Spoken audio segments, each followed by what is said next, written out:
It's every day we make decisions from 25-cent decisions to multi-million-dollar decisions based on the weather. And so we need to know what it's like.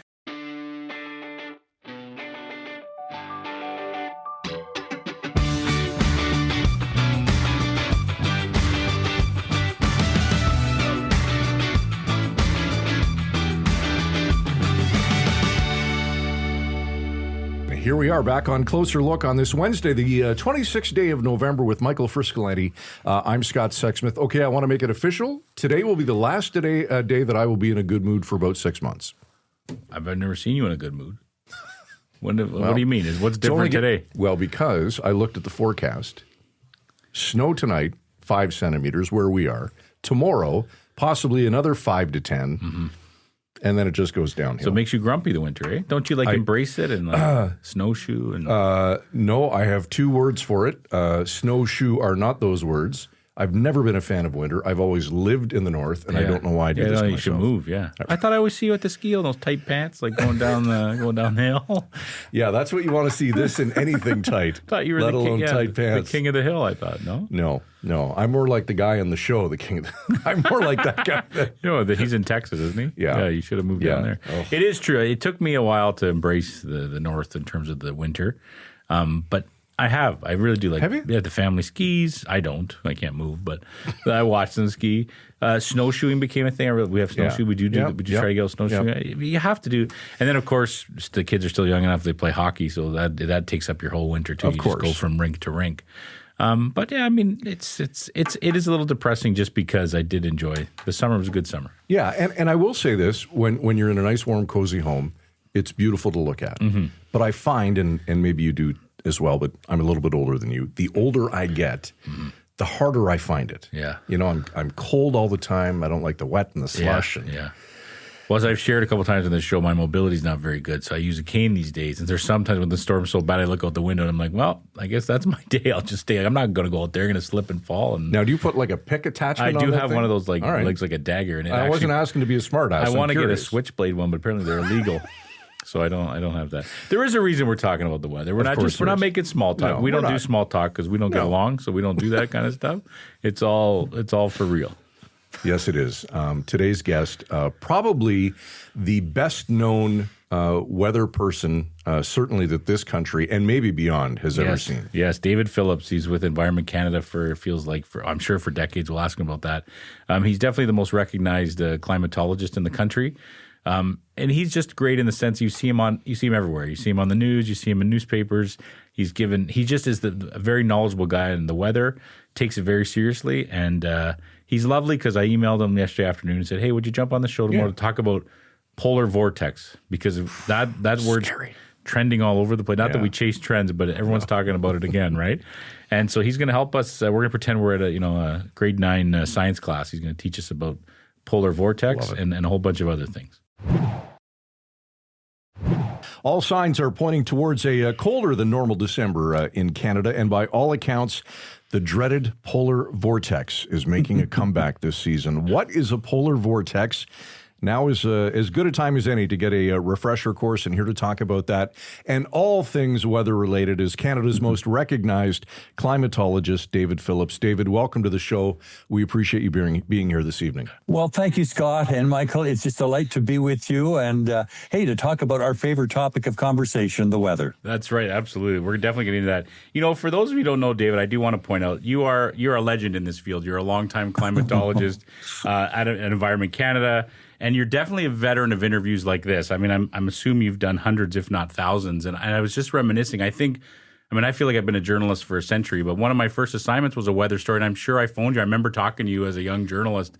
And so, and you're just so recognizable and so trustworthy, right? So we do appreciate the chance to have this conversation with you. And I just love the fact that when I sent you that email yesterday afternoon, you're like, sure, no problem. I'll jump on and talk to you. So wow. Is it a burden at all to be in such high demand, David? It isn't, and to tell you the truth, I've actually kind of transitioned from senior climatologist to climatologist because I really retired last year. But I've just been as busy as I was, and I love it. I mean, I just absolutely have such a fascination, but it's people's interest in the weather. I mean, I think if I lived in Malta or Cyprus, nobody would be interested in talking about the weather.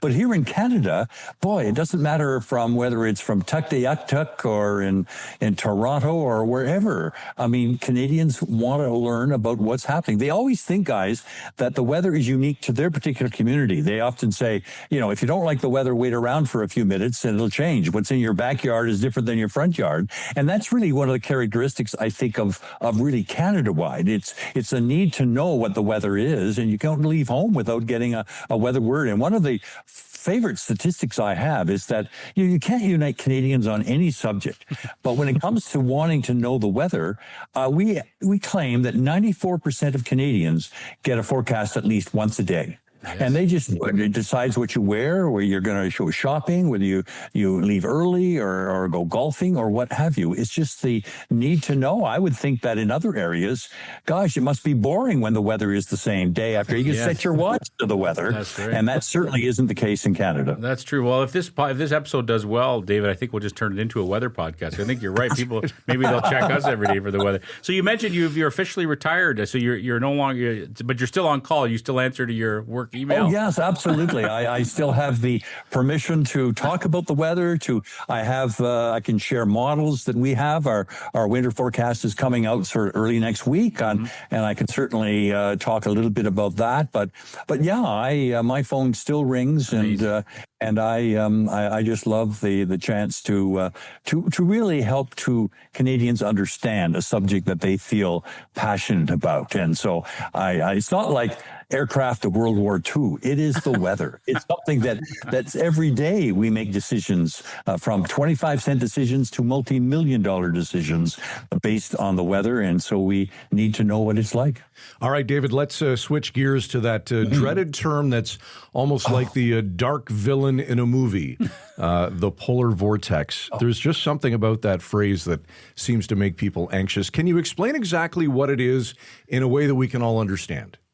Yeah. Well, Scott, it's like the word weather bomb or atmospheric river. It's like the witches of November, storms on the Great Lakes. I mean, these things drive fear in our hearts. We hide under the bed when we hear polar vortex. And so it's one of those, I think it's because of midnight shifts, the meteorologists are always coming up with terms to scare the bejeebies out of us, I think. And hey, let's be straight though. Every cold air mass is not a polar vortex. I mean, Toronto can be frigid and Guelph could be, in a deep freeze. And it could just be Siberian air, Arctic air, or Yukon air, or what have you. Polar vortex is, yes, it's cold air. It tends to be intensely cold, and it lasts quite a little while. But its process is very different than just other cold air.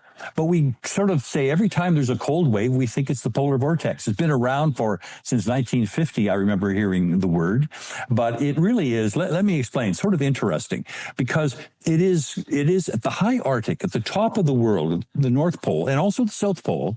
There's a vortex, a kind of a spinning top that in a counterclockwise direction, and it spins around there, around and around, and it is there in the summer, winter, spring, and fall. But in the winter, it's very strong, and it's surrounded by polar winds, strong jet stream winds, and it helps to confine it. It contains that cold air, and then occasionally, though, that spinning top, like a child's top, you poke it, and it kind of wiggles and wobbles and spills out, and then the polar vortex leaves home and goes southward, you say. And so that's really the difference. So when I hear the word strong polar vortex, it doesn't bother me. I know it's going to stay put. But when it weakens, then those walls of wind break down and it spills out, leaks out, looks like more of a balloon than a circular top. And so really what happens is that the stratosphere where jet aircraft fly, there's a little bit of cold air right down to the surface. And then occasionally what happens, there's warming. Now, guys, I'm talking about warming from -70 to -30. I mean, that's a 40-degree warming. And it's enough to nudge that, to kind of poke that polar vortex. And so that's what it does. It begins to get away from its circular vortex and spill out. And it takes all that cold air with it. So it leaves the Arctic and it goes right down to Tallahassee, Florida, without any change. And it's cold air. It's dense air. That's what cold air is. It just hugs the ground. It's like molasses flowing on the surface. And it brings all the cold air with it. And there's no mountain barriers going west to east to block it. It just has a free flow from the Arctic to the tropics. No, it doesn't check into the borders. No tariffs on it. It's just free air that just moves all the way down, and it brings its cold characteristics with it. So that's kind of what the polar vortex is. That's the best explanation. Now I completely understand. Thank you for that, David. And it doesn't happen all the time, right? There are years go by where it doesn't. This one is early. I mean, this is the earliest I've ever heard it in 70 years of hearing about this thing. This is the earliest. It typically, guys, it occurs in sort of the dead of winter, mid-January, February. So it really just adds to the coldness of the kind of winter we have.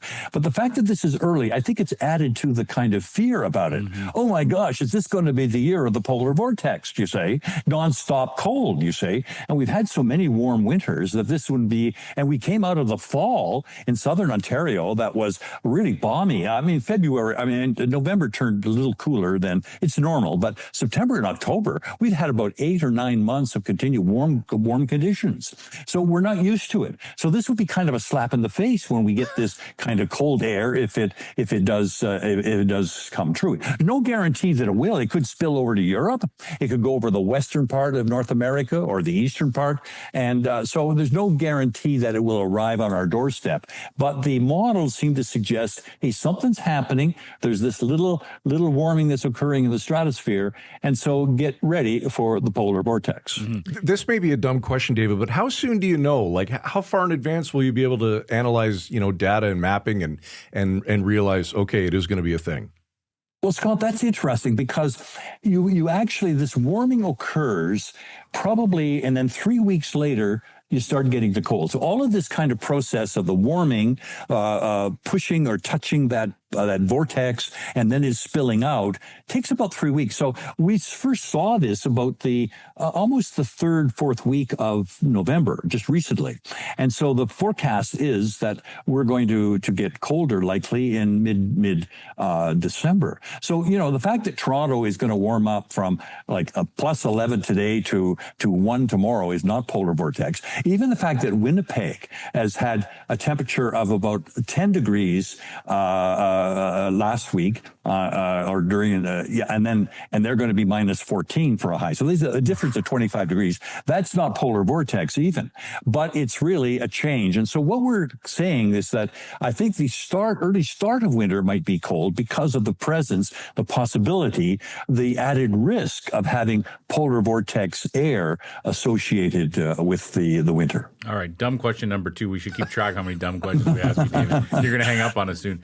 Are there some years where it skips us? There is no polar vortex? Yeah. Oh, you're so right, Michael. I mean, it's not every year. I mean, you almost think it's every year because everybody says, well, it's another polar vortex. We're going to have a polar vortex on the weekend. Not, I mean, hey, guys, we live in the second coldest country in the world, the snowiest country in the world. It's cold and snow is who we are. So, I mean, polar vortex is just, as they say, what I fear about it most, it's intensely cold, yes. But it's the duration of it. It's not just like a week of cold air. It can go on for 2 or 3 or 2 months or so. I remember the last one we had was 2014. It turned out to be one of the coldest winters in recent years. And there were places that are traditionally cold, like Winnipeg. They had their coldest winter in over a century and a half. So it really does change the landscape. It changed the statistics. But as I say, I mean, this is just a kind of a threat on the horizon. This is not a done deal. Let's get specific, and specifically Ontario. What are we in store for this winter, David? Well, I mean, we've seen just recently we've had this lake effect snow. This is the problem that we always have to worry about in Ontario. The lakes. The lakes are beautiful, but they also provide a lot of enjoyment and they're important to us. But they're hot tubs out there, and when that cold air comes down and it mixes with that warm air, it just creates very dynamic kind of situations. The lake effect snowstorm, where your life can change in front of you. I mean, you can't see the. I'm too old to. You'll hear how old I am when I talk about the hood ornament on your car. You can't see that when in a lake effect storm. And so this is what we're into now. This is going to be the threat until the lakes freeze over. So my sense is we're going to, yes, I think I'd bet a few loonies. In fact, we'll have a white Christmas, going to be colder than normal in December because of the open lakes and the cold air and the warm. They're like hot tubs, guys. I mean, you can't go swimming in them, but my gosh, the temperatures are like 10 or 11, 12 degrees, and you get that minus 14 air coming across it. Well, and that's a year ago we saw in Gravenhurst 140 centimeters of snow a year ago. They're probably celebrating the anniversary of that miserable storm right now. So that's the effect the Great Lakes can have, and it can cause you. I remember in that storm of Gravenhurst, I mean, a couple of hours, an hour drive from Barrie, we had a trace of snow. They had 140 centimeters of snow. I mean, the 400 was blocked. I mean, it was an emergency was declared. So this is the effect of the Great Lakes. But what I'm saying is the fact that we think that because of the La Nina, which generally brings us a colder winter, because of the polar vortex, we might see a kind of a tougher beginning to winter than at the end. This may just be kind of by early February, the winter might be over. The lakes are getting to freeze over, cuts down on the lake effect snow. But it's the skiers, the snowmobilers, and the ice fishers will have their moment. But don't procrastinate, because if it's safe to go for it, you should go for it and enjoy it if that's what your enjoyment is. I'm going to hold you to that, Dave. I'm going to check in mid-February if we're out of the winter, because that would be my dream come true. David, when it's freezing outside and people say, so much for global warming, how do you respond? What do you say to them? Yeah, well, Scott, it's an important point. One of the things that I truly believe in is that our winters are what they used to be. And old timers will tell you this. Our winters aren't what they used to be. Of course, you had to walk to school a couple of miles, and now you're driven in a yellow uphill vehicle. So that's right.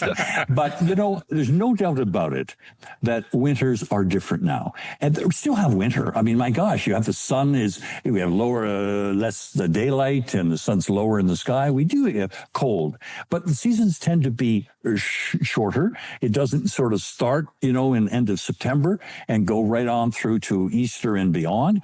It generally is confined to about 3 months. So we clearly know that. And so really it does give us a sense of the fact that, yes, we are warmer.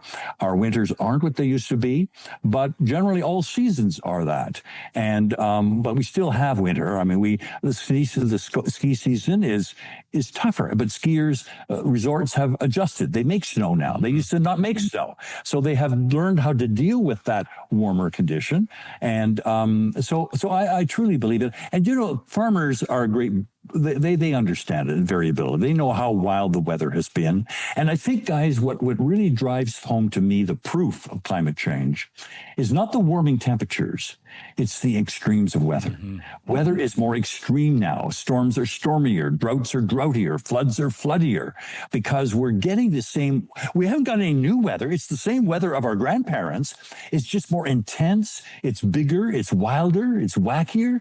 And so I think that is the temperature element that we're seeing to our normal weather is making it more extreme. Mm-hmm. Dave, do you worry that the climate change discussion has kind of fallen off the radar, no pun intended, so to speak? Because it does feel like a decade ago it was on everyone's mind and talked about all the time. I just don't feel like I read about it in the news like I used to, or hear about it as much as I did. Yeah, I think there's climate change fatigue out there, and it concerns me that we've just sort of, we're not doing what we should do. I had great hope in young people that they still feel that it's an issue. They want to do something about it. They want to see progress being made. But it is, it's I always think science is easy compared to politics. I mean, you think, okay, we know the world's warmer, but what do you do about it? Mm-hmm. It's something that really has to unite the world. And I think that we will do the right thing. I have a great sort of confidence in the human condition. I think we will recognize the fact that, hey, this wild weather, more expensive weather, more killing weather is, I think we need to do something about it. And cutting back on fossil fuels, hey, I mean, that's good. I mean, it saves you money. It saves the cleanliness of the atmosphere. And it does help to kind of cool it off, you say, and or make it less warm than it was. So no, I think that it comes in waves, but I think right now we're seeing that people seem tired about it. There's other economic issues that seem to be more important than climate change. But this is what we find generally with the big issues of a time. They sort of wane and ebb and flow. You kind of answered my next question, but you do feel confident, say 50, 75 years from now, humanity will have figured out a way to deal with climate change long after we're all gone? Well, I believe in the science and the technology and the engineering aspect of it. I think we're headed in the right direction very slowly. And I think that the world has seen it. I mean, we're seeing that places like China and India, they're still burning fossil fuels and coal and things like this. But, in China, for example, there's more solar radiation, solar energy devices and wind and solar panels generated in that country than any country in the world. And we're seeing that the level of greenhouse gases is stabilized in China. So, I think that they're seeing it. And even under a Trump world, I mean, there are states and municipalities that are still doing the right thing in terms of cutting down the fossil fuel. Because what we realize that it is to our advantage economically. And even farmers, I love farmers. I speak to farmers all the time. They don't always believe what I say about climate change, but they recognize that governments are going to mandate that they get out of the greenhouse gases. They're going to save money. It's good for the bottom line. They know their customers are going to insist on it, and their opposition or their competition's already doing it. So I think it's going to be really the moving in the right direction. It's going to be a little slower, but I think we're going to get there. David, I want to park the snow for a second and talk about golf, if I can. Why is it on a golf day with my buddies, when the weather looks like it's not going to be a great day on the course, we're all looking at different weather apps and we're all getting a different story? In other words, the Weather Network may say, oh, the radar is going to clear at 3. Environment Canada may say, stay inside. It's not going to be great. How can the weather picture for one area be so different on these different applications? Scott, that's one of the complaints I get most of from people. They say they go to the forecast and they get it, and it's almost like I think people look for the forecast that they want to get. You see, and so I think that's probably something. There's some truth to that. But it's that people have different models. They have different. The observations are maybe the same. They have different slants. And I know in the media, not to criticize the media, but you can. It depends. Okay, program directors sometimes like spectacular weather, weather that, scares us. You see, it's better for ratings, they think. So often I'll hear good meteorologists saying, well, it's going to be 10 to 20 centimeters plus. And then, they're forced to say, well, it's going to be 25 to 30 centimeters. I mean, it almost is reason why you want to tune in and get more, you say. But I always say that, what you probably should do is just, go to one forecast and stay with it and just do your own little testing to see, well, does that really turn out to be true? And, the thing is, the weather can change very differently. It's not as if it's just in the hour it can change. And, one of the things, when I first began my career, people would just say, is it going to rain tomorrow? And now they want to know, well, okay, is it going to rain in North York? It's going to start at 2:00. When's it going to end? And how much rain are we going to get? So our expectations for the weather has changed dramatically over the years.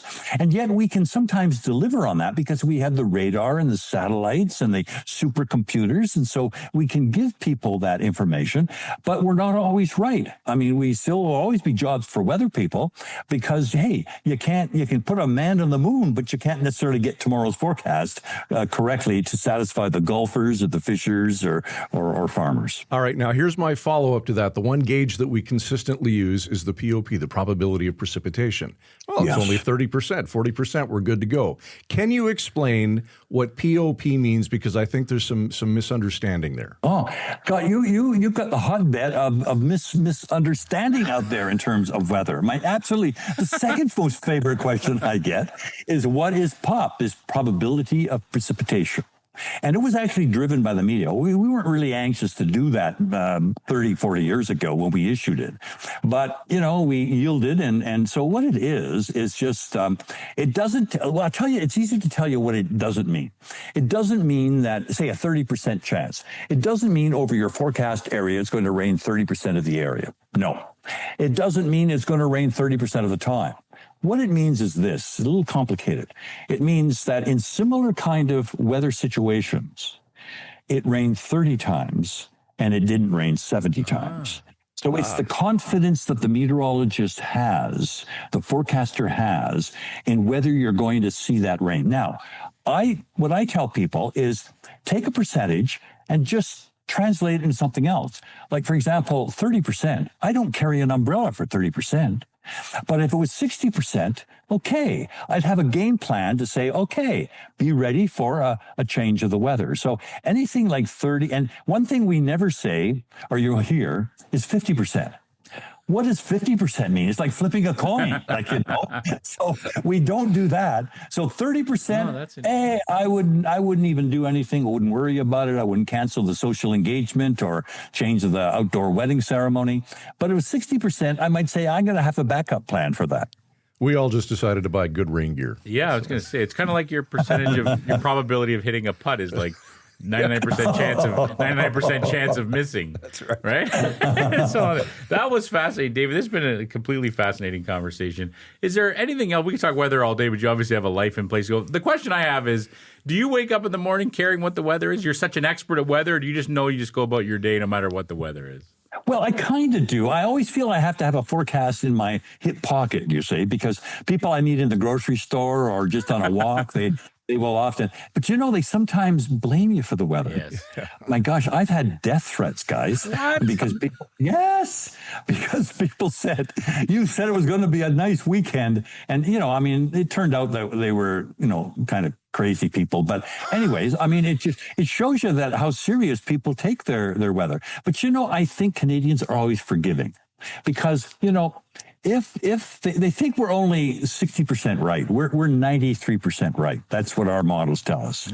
That is getting the temperature right today within two or 3 degrees. So that's what our models tell us. But, Canadians think we never get it right as often as we think. There's that joke about,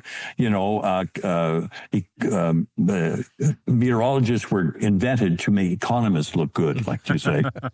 Well, I think there's some truth to it. But, people are passionate about the weather. But, they're very forgiving because they realize this, guys. In this country, it's hard to get the weather right. The weather's attacking us from every direction. And you can have supercomputers and radar and you can have weather instruments, but boy, you just don't really know exactly what the weather conditions are right. And so it's always a tough thing, but we take our job very seriously. That's the thing that I think that's the greatest motivation I have for being a weather person. It matters to us. It's not just conversation piece. Yes, it is, but people are making decisions, life-preserving decisions sometimes. Imagine lobster fishermen going out in the Atlantic and they wouldn't leave home without getting the weather word. And so I think it's important to us, and that's what motivates so many weather people. Good stuff. David, before we let you go, anything else weather-related that we didn't touch on that perhaps we should have? Well, my gosh, I one thing I'd love to talk to you about in the future would be big storms. We had that famous, the one I talked about a lot recently was the Edmund Fitzgerald, and that was, I mentioned Witches of November, and that was particularly a nasty, nasty storm that was almost like a hurricane over the Great Lakes. Yes. And we've had some famous weather events. I've got over 33,000 weather stories I could share with you. So we've got a lot of time in the future to talk about the weather. Well, we're going to keep you on the Rolodex, David. If it's okay. We're going to have you on a regular basis. Yes. Maybe every season will change. We'll catch up and see how things are going, okay? Well, one thing if we talk 2 days from now, I'd be able to give you the bottom line on what Environment Canada is saying about the forecast. But I'm going to give you a little hint. It's certainly going to be starting cooler, but maybe won't be as brutal by Valentine's Day. I'm holding you to that, Dave. Absolutely. Okay. Good stuff. Here's to clear skies. David Phillips, thanks for your time. We appreciate it. Thank you, guys. I so enjoyed it. Bye-bye now. What a fantastic discussion. Weather is the one thing everyone talks about, and you could talk about it on, for hours. Mm-hmm. Guy's a national treasure. He is. What a beauty. You know what? I think every journalist in Canada at some point has had a conversation with David Phillips. No question. He's so accommodating and so kind and so knowledgeable and trustworthy. And man, it's the truth. It's the truth about trust. We need that. We don't have enough. We don't have enough people that we can trust to talk about issues. But look, everyone cares about the weather. We're in for a nasty few days no matter where you are in Ontario. That's I think right. it's going to be a rough go. So if you want to learn about the polar vortex, just keep pressing rewind and learn all you want. All right, good stuff. Closer look at villagemedia.ca. Send us a note. Tell us how you feel about the polar vortex or anything weather-related. We would love to hear from you. Tonight's show produced by Derek Turner. For Michael Friscoletti, our editor-in-chief here at Village Media, I'm Scott Sexsmith. Thanks for watching. See you tomorrow night at 7 right here on Closer Look. Frisco and Scott's Wardrobe provided in part by Moores, Sault Ste. Marie.